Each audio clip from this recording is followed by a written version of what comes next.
सरस्वती जी और उनकी बहू रश्मि के बीच एक दिन बहस छिड़ जाती है। आखिर किसका काम ज्यादा आसान है, बहू का या सास का? माँ जी, सास को काम ही क्या है, आपके सारे काम उंगलियों पे तो हो जाते हैं। कुछ भी। हाँ, हिसाब तो उंगलियों पे ही हो जाता है ना। अरे बेटा, ऐसा सिर्फ अभी लगता है, जो मुझे करना पड़ता है ना वो तुझे करना पड़े तो समझ आएगा कि असली काम का पहाड़ कैसा होता है। ठीले बराबर वजन भी नहीं है आपके काम में, और बात पहाड़ों के वजन की कर रही हैं आप।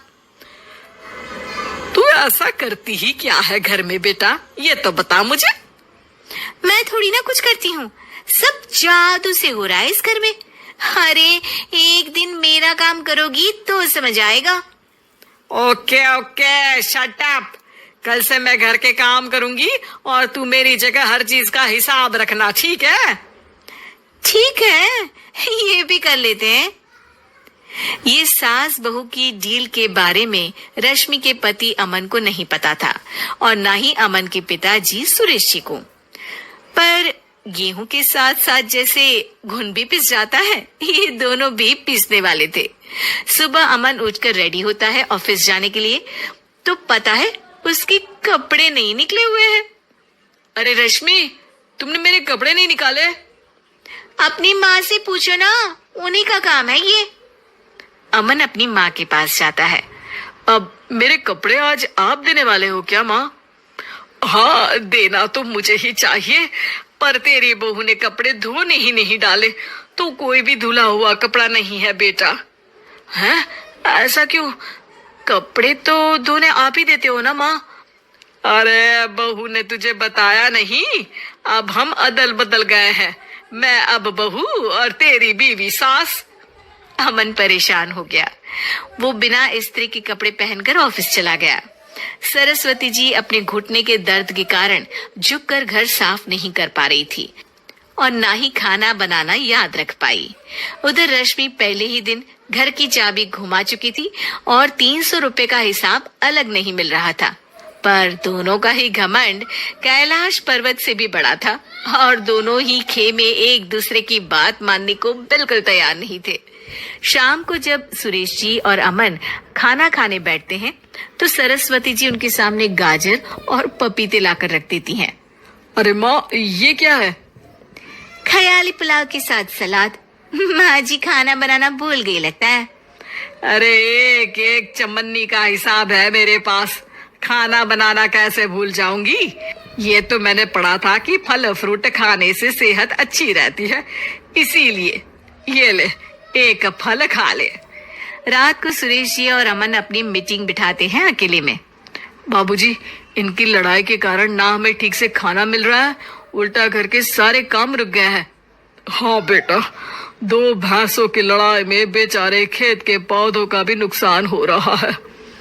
पर पापा, क्या बताऊं आपको, मैंने माँ को इस महीने की 2 तारीख को बिजली के बिल के पैसे दिए थे।